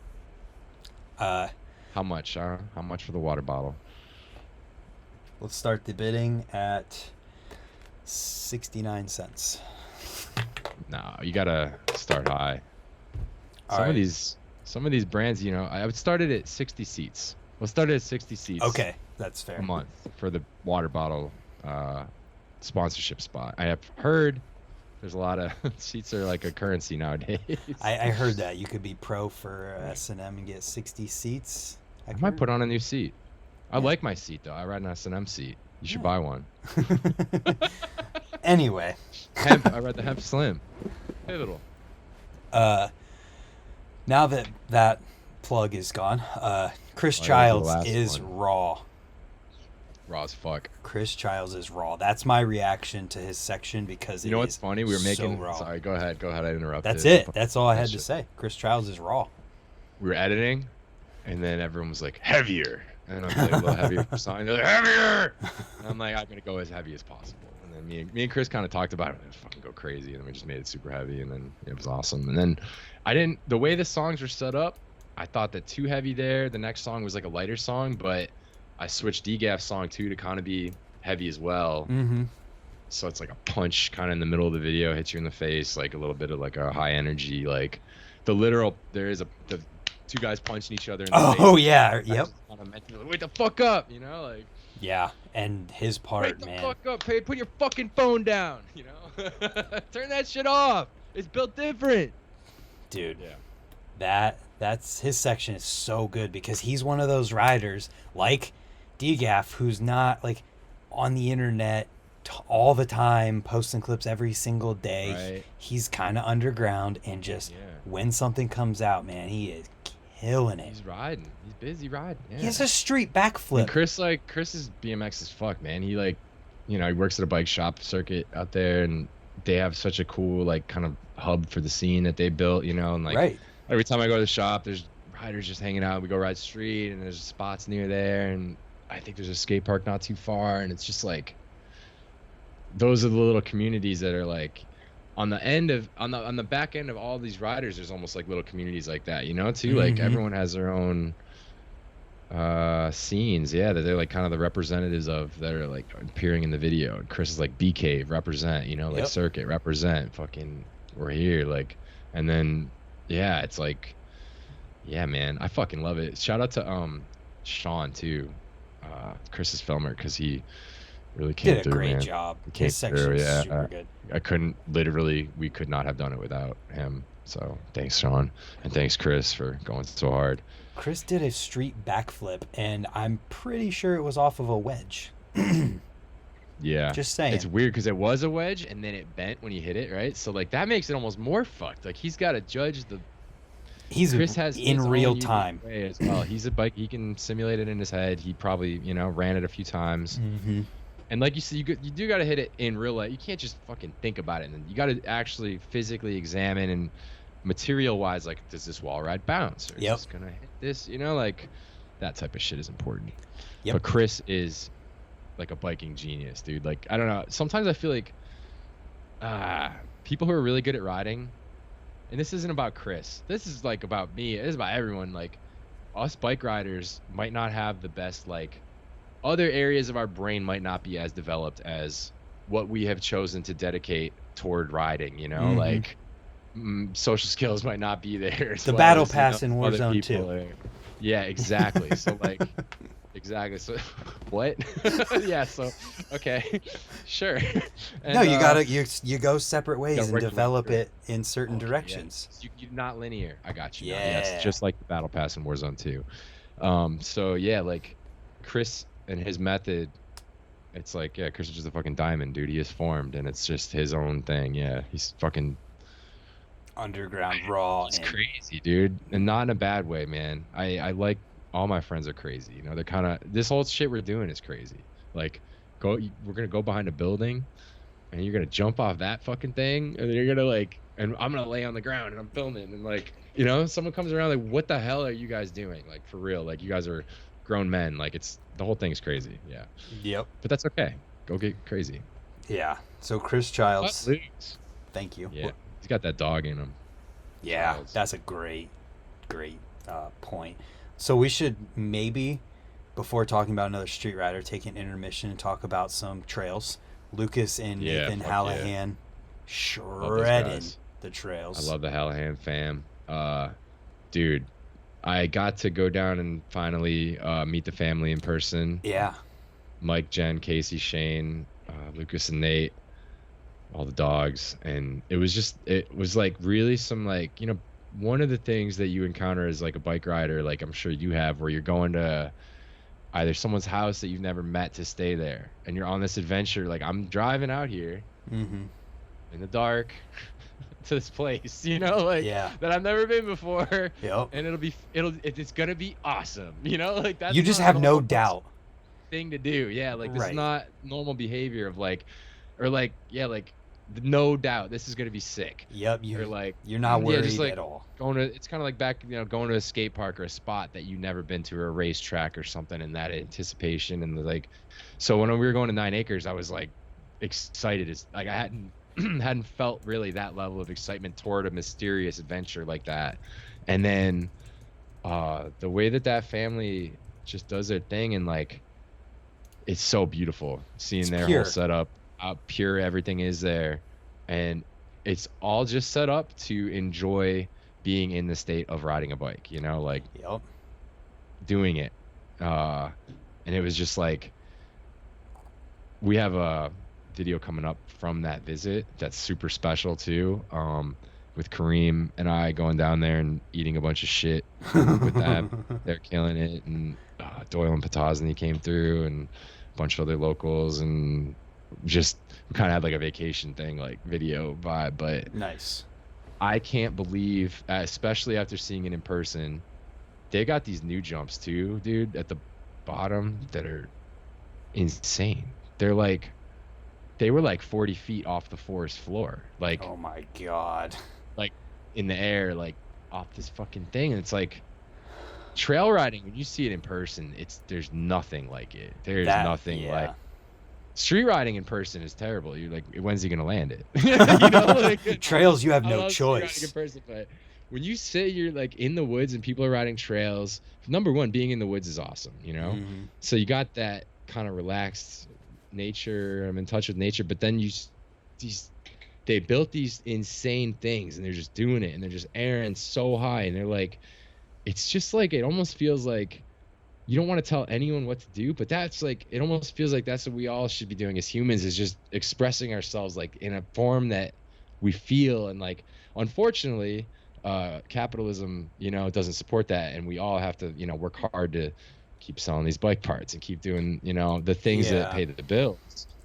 But to have a time and a place to let loose like that, and really just kind of be free, their part and their family, they just embody that, Yeah, and what's so amazing, I wouldn't say what's so amazing, what makes it even more amazing is that they're like Jen and Mike, I'm pretty sure they don't have anything to do with BMX outside of their kids, or didn't, like No, it they just just supported what their kids love to do, and like, and that it, was simple. it built into what it is at their house, and how they support the community there in Encouragement Pittsburgh. and support and trust, again, coming up in these themes, right? Mhm. Like, yeah. They're Yeah, such good people. So Yeah. helpful. They do the next generation stuff at the wheel mill, and Yeah, even I at gotta go to the next Malali. one. I want to go to the next wheel mill jam. I gotta get down there. You see that new sub box with the Yes, slant wall January behind it? 14th. Bill? Please, let's ride Okay. it. All right, I'll be there. Cool. Let's do it. Cool. Yeah. So yeah, gotta give those guys some love, because they have been killing it since they were. They're the future of the sport. Yep. Like, they're crazy. I just think, like, I almost think too, in today's like landscape and uncertainty and a lot of like industries and stuff like that, like, who knows what the fuck's gonna happen in the future, like, Mhm.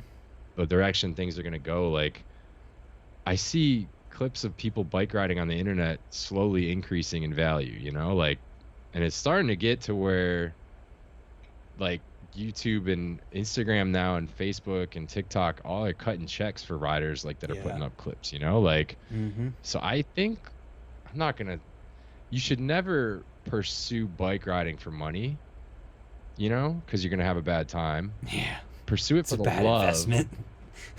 But if you love it and you're fucking good at it, there's money to be made, like, don't do it for that, because if you chase money runs away.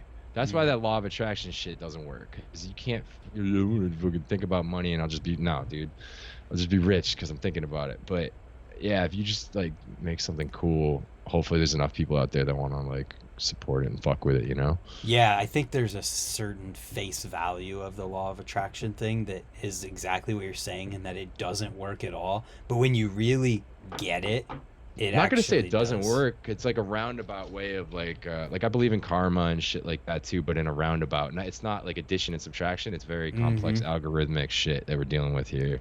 Yeah, the face value of it, of like using riding for an example of, if you ride for the money, like you are getting in your car, you're Yeah. driving to the Like skate park to go yeah. try If and make money. yep, That's the 2.7 to 8 times a day. Exactly. Yeah. that Like is that's that's not how you're gonna get it. But if you love riding so much, and then there's this other thing that you can do at the same time through yeah. the riding part of it, well then that, like, Yep. that's I'm gonna kind try of, to work too in the next like upcoming months. I want to kind of create more content that kind of describes paths that riders could take to, help sustain it if they love it that much, like if you mm-hmm. really are passionate about this shit and you do decide to try to monetize some of your clips on the internet. I would love to share that information with any kid that let's might help, let's do like it get on on here, the man. fucking road or something and get out with his friends filming, working on a project, doing Let's it.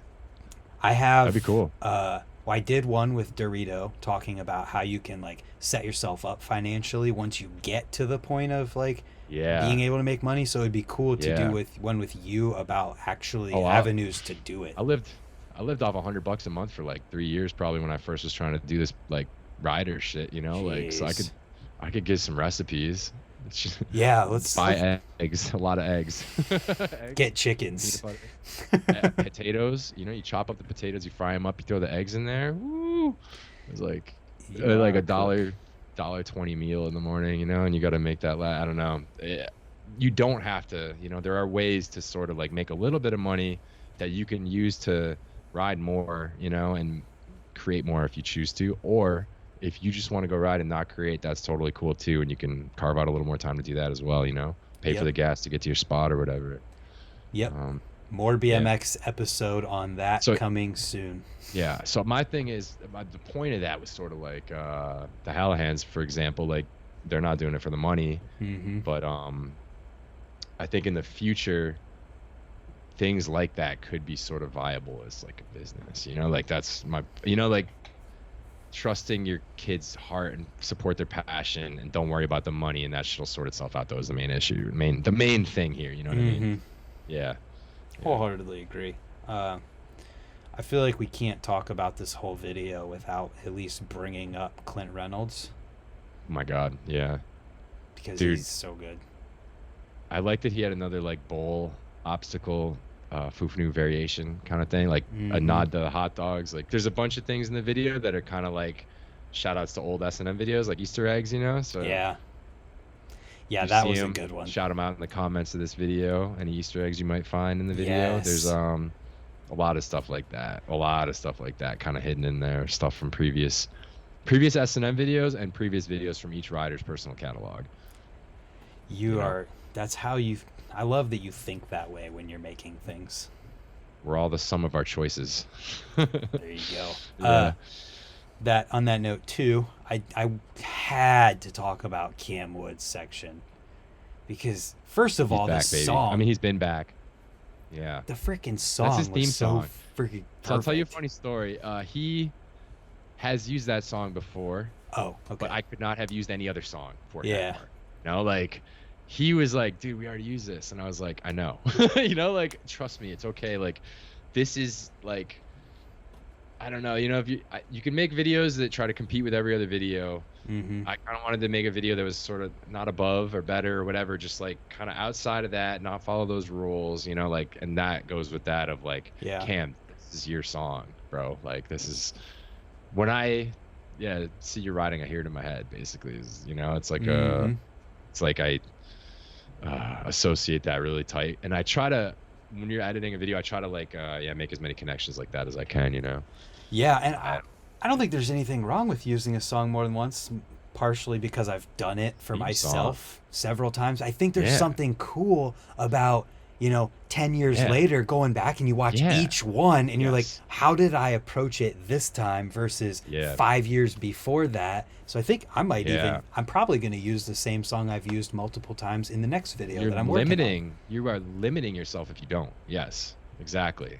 Like, I'm going to do that because it's so that perfect. wouldn't exist if you didn't break the rules and make it exist. Yeah. So Um, so when it comes to Cam's riding though, That was so much fun to watch. It was just everything about how he uses setups. I just love it. Yeah, dude. He's like he fathered Tate Roskelly. You know, a Well, lot of Tate people shows forget up in this. there. Yeah. He's Tate's dad. Yep. Tate has a quick cameo because shout out to Tate. He filmed I don't know about I think he filmed like like the majority of those clips of Okay. Cam. And he's kind of like Cam's like life coach, personal, you know, kind of like he's in the corner, he's his trainer, you know, you got this kind of, you know, like His Teddy 'cause Atlas. you can't just if you're all right, so filmers possess different skills, you know, like myself as a filmer, I do not possess the best filming skills. I can get the job done, you know, Mm-hmm. but I'm a coach. I'm a coach first and foremost, you know, I'm there for you. I'm trying to do whatever I can. And sometimes it's not engaging, you know, with certain riders or some riders Right. need a nudge or advice or what am I seeing, you know, like you have to have all that. You got to have a book of spots ready. You got to have like, you know, like, so I think like,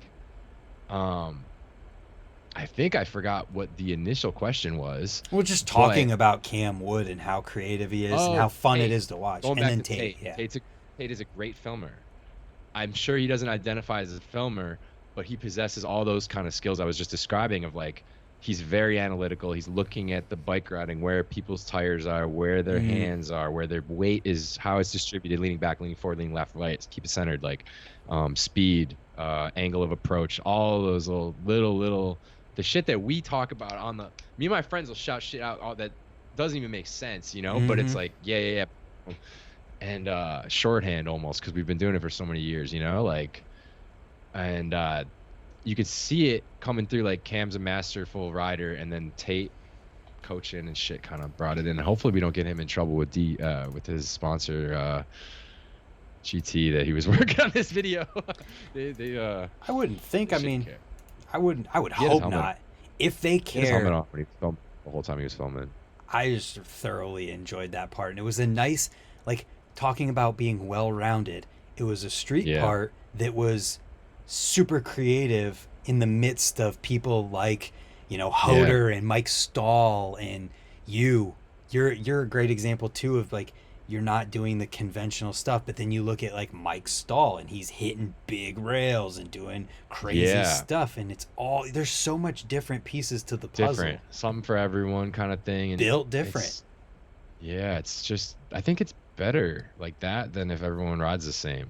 Oh, Like absolutely. when I was growing up, we kind of had it where we didn't step on each other's toes a little bit, you know, like my friend could probably do the trick I was filming, but he let me kind of focus on that area of my riding, and I let him, you know, do his thing over there. And we kind of all had, like, when we were making our videos growing up, the BMX Foo series, I feel like all the sections had a different flavor and everyone had their own little, you know, power moves. Me and Craig call them power, the tricks that you're like, I got this every try. This is my power move, and I do it good. And I, you know, I have my own way that I kind of do put my own twist on it a little bit. Yep. Some people think like, oh, I filmed too much of my, you know, this, or everything I film is that, you know, bar spin or whatever. Like, but like, don't worry about Me that. with ice pick Like, don't even stalls. try to not even like keep that in your head, because like there's an ice pick variation waiting for you that is going to be incredible and fucking amazing. And you're not going to get there if you're worried that you're doing too many ice picks, basically. Yeah. So Yeah, don't worry about any of that, people. And I also would bring up the fact that keep fiddling. well, everybody who you can think of who's a legend in BMX or has been around for a long period of time has their thing. Doyle and I talked about this. He's got turn downs and tables and his no-foot cans. He has his stuff that he's known for, and so does everybody else, just like how you're known for breaks, combining that with grinds. Thank you. It's Everybody has we're all that. pretty unique styles, and even different trail riders have incredibly unique styles, you know, like even just jumping a jump, like you see two guys do it and it looks totally different, you know, like, and that's the kind of like nuance and shit that I think you really only notice when you're like been doing it for a long period of time and really studying it forever, you know. You notice shit like that. And the whole point of what I'm getting at with that is just that everybody who's really established has that, and when they go places or they make videos, that's what people sometimes want to see, and that's what keeps you in that spot, you know. And like better is not always better. Sometimes like something's too fucking crazy, it almost like alienates the viewer, and they don't feel like, I feel like, you know, like growing up when I was watching shit, like I was completely inspired by people doing huge shit, but it's not for me, you know, Yeah. like my style that I've, you know, and when I was younger, I used to care what kind of people said, like, oh, you got a pussy, you ride a bigger rail, you know, like what? Like, bro, Yeah. what? Like, why? You know, like, Mm-hmm. there's people who do that and they fucking kill it, and I don't. So I'm gonna, you know, like, Why I think force it? everyone is kind of focused on what they're good at, and I think that's like a kind of a little life lesson too. Like don't try to, yeah, like going back to don't be yourself, and don't try to be anything you're not, and what you are, let it bloom, you know. Mm-hmm. And that goes back to the video Let that shit itself. burn, baby. The Yeah, video is a culmination of all of these people who are not only built different, but they are different in their riding, coming yeah. together in one video. And I'm gonna Oh yeah. apologize for all of the people we aren't gonna get a chance to bring up and talk about, just because there's so Just many get the amazing video and people. check it out, and we can. The more people buy it, the greater the chance of us being able to do projects like this in the future. You know, so True.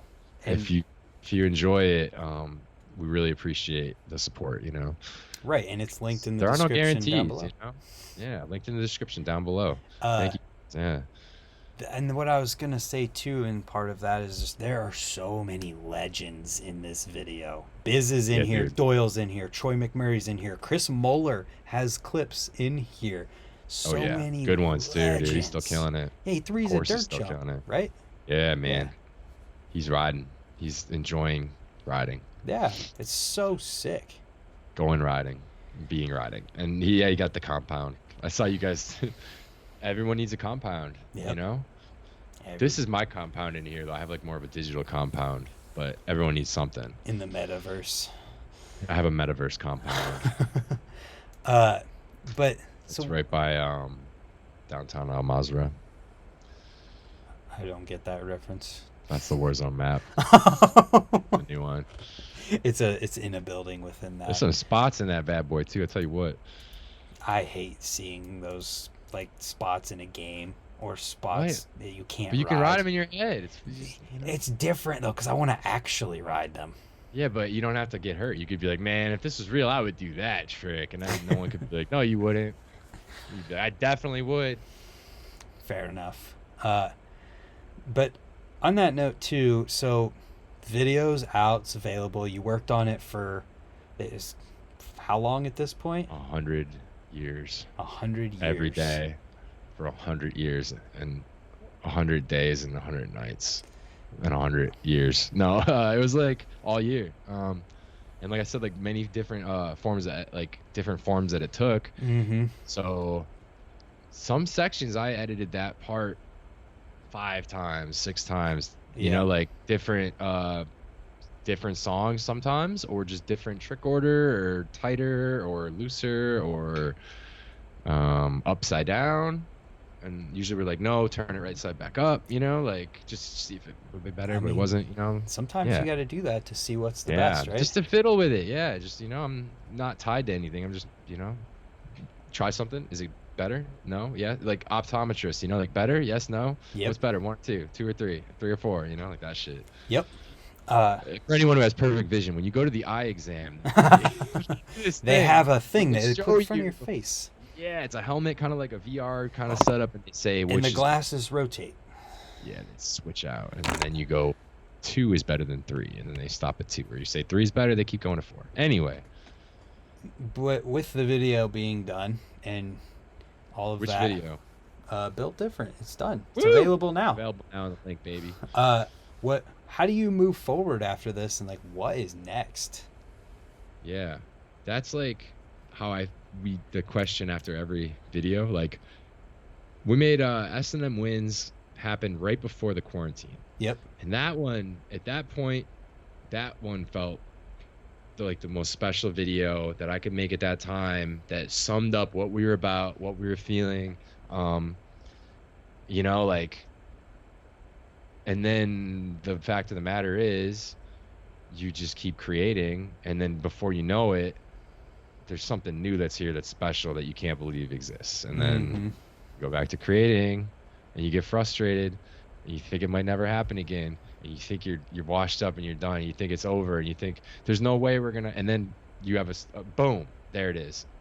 No, we did do it. Here it is. You know, like, but it's not fun if there's no struggle either. Like, if it was easy, there wouldn't be reward at the end of it. Like, I'm not even ashamed to say, like, I've definitely like had a very emotional experience fighting this video into submission, you know, like tears were shed editing by myself sometimes, like just from just raw emotion of this fucking whole thing, you know, like I can't take this shit, you know, like this is a big thing. Can I, you know, like keep a handle on this and stuff? But like, we did it and it's over. And now I want to go back into that. I want to go back into that same feeling again of like, I'm not good enough, and then pushing myself. And, you know, like I think that's how you improve, I think, is thinking you're not good enough. You know, like that's one way to like get better at something, is to kind of have a little bit of healthy anxiety about it.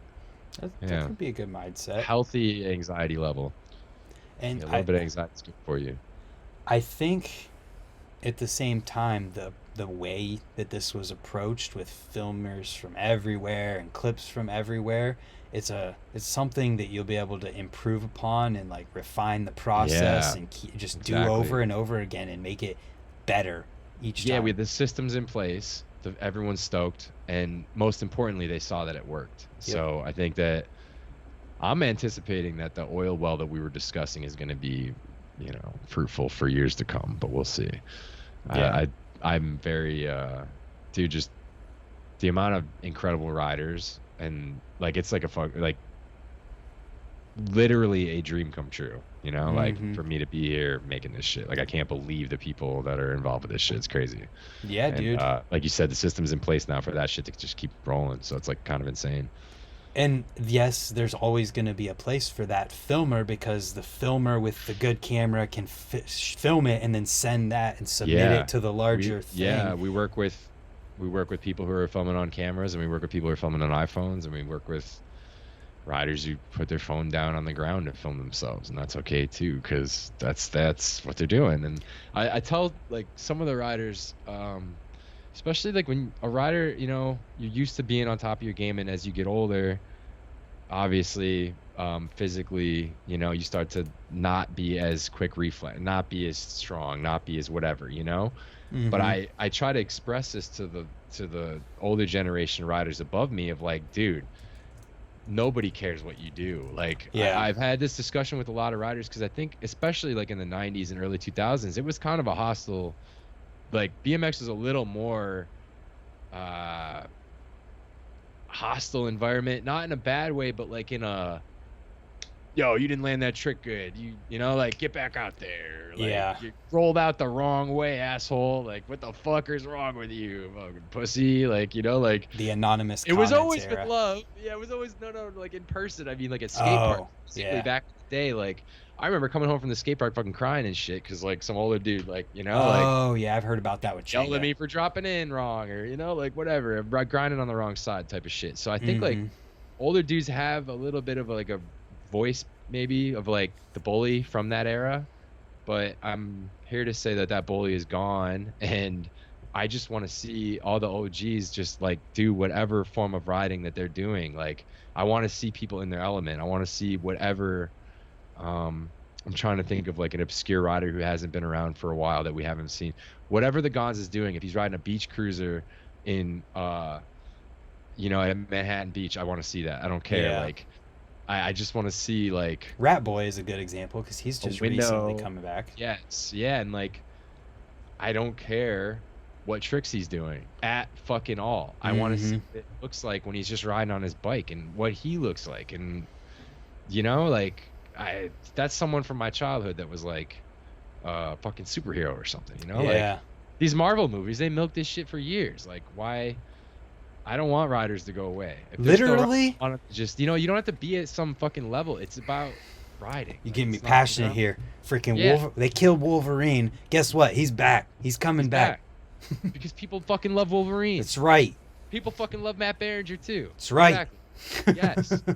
So yeah, like, why was there this system in place where, like, now I understand cream rises to the top, and I understand there's levels to this. You know, you have like, there are riders that are way above my level of riding. You know what I mean? Like, that I can never hope to touch, but it's that's not the only thing, I guess, is my point. You know, like that's, and I feel like the riders that maybe came from the era where it was just who did the best trick, they think what they're doing now is going to get maybe, you know, like not received well, but like I think I speak for a lot of us when I say that we're all, yeah, just happy to see any OG from our childhood do a deck manual. You know what I mean? Like any trick. Dude, literally. Jim C and him posting what he's doing on his big bike, doing ice to fakies and stuff on that thing. I don't care about anything. What are you doing? Yeah. I'm happy that you're still doing it, and it makes me happy. You know, it makes like, the more things change, the more they stay the same. Like, he's out there riding. Like, it's in a different way, and he's not in doing like the media in the same way. He's not involved with companies and the marketing in the same way, but it's timeless. It's just, you know, like, that's kind of comforting in a weird way. Yeah, man, I think this is an important conversation to have too, because it can let those people know that what we're saying exists, and that we want to see what they're doing, and maybe if they're feeling like they have to ride at a certain level to even do it, maybe ease some of that and be like, hey, I would watch Jesse Susicki go on a bike ride on a bike path on a beach cruiser and talk about his life a little bit or some shit, or just go for a ride. And I just, you know, like, he's this underground rider from New Jersey that's like pretty legendary on the East Coast. I'll send you some videos. He's a very obscure rider that like not a lot of people might know, but like in my BMX nerd brain, I would love to see a clip of him now doing any trick, you know, like, and I think that like even more on a legendary scale, like, I'm drawing a blank, but can you think of like someone from our childhood that we haven't heard much from or at all from in a while? You know, like someone from Dave Osato posted one clip and everyone, and it was probably lost the best their shit mind. ever, right? Yeah. Well, he exactly. did he did a perfect downside toothpick stall on a quarter pipe. Yeah. And like, that's all he posted. And he's a freak. Yeah. And it could have been a regular toothpick. Didn't have to be downside, right? Like, it could have been a normal toothpick and everyone would have lost their shit. Like, if the Jay fact Miron, that it was a crazy trick and the OG is really, but like, it doesn't matter. Like, if Miron, if he posted I have a lot of tire respect tap, for Miron, and he has moved on from BMX, and I'm not gonna be like, Jay, you gotta ride, bro. Like, it's only if it's still in your heart. But if you still have it in your heart and you're holding it back because you think people are gonna talk shit, do not worry about that. For a fucking second. And there are so many people out there that would love to see you double peg grind a quarter pipe. And I'm gonna translate this even further to just talking about people riding who aren't, you know, like necessarily in the mainstream or in the eye of BMX as a whole in general. If you want to film the double peg grind on the quarter and that's what you're stoked on and you want to post that on Instagram or whatever, if you don't, like, it literally doesn't matter. Use whatever song you want, and it's for you personally. That's for you first. It's not for other people first. Like, this video is for us, you know, like the riders who kind of made it. Other people, I you know, it's made for them too. You know, it's not made for them, but primarily it's like, are we stoked on this? Do we feel good about this? You know, and then when it goes out, you have to be stoked on it, because if you're not, who the fuck knows what's gonna happen when it goes out? You know, like, you can't reach for what you can't feel. You have to feel it first, right? Like, so yeah, just it's so simple, and it sounds so simple, but like, so many people get caught up in like image crafting and marketing, and you know. And that, ladies and gentlemen, is not what is Built Different. Built Different is its own thing that is everyone being themselves. Is available, and it's okay. I mean, like, whatever you want to do, it's available in the link in the description. But we're not going to tell you to buy it. We're not going to tell you that you have to, because this is your life, and you can do whatever you want. However, I will say that your life will probably improve if you do buy it. So it's available, and Charlie, I'm not gonna lie to you. If I don't stop this right now, I'm gonna pee my pants. So watch. Your pants. I'm dying to hit the bong and not get YouTube demonetized. So everyone, thank you for listening. We'll be Charlie, back soon. Where do we find Charlie on the internet? Where do we see Built Different? It's on the S&M website. Link in the description. Which, let me make sure I say it right. It's S&MBikes.com. Duh. I wanted to make sure I didn't say BMX. You know, I think it's S&MBikes.com. All right. There it And is. it's a good video. You're proud Once of again, it? not going to tell you what to do, but we are extremely proud of it. It's a really special video. I can't say thanks again enough to all the riders, the filmers, and Chris and Melissa, everyone involved for making such a beautiful, beautiful video. Well, thank you for being the one who put it together for us, and I thoroughly enjoyed it. I think everyone else will as well. Thank you, dog. Yes, so go My watch pleasure, it, man. My pleasure. and we will see you guys next time for more BMX.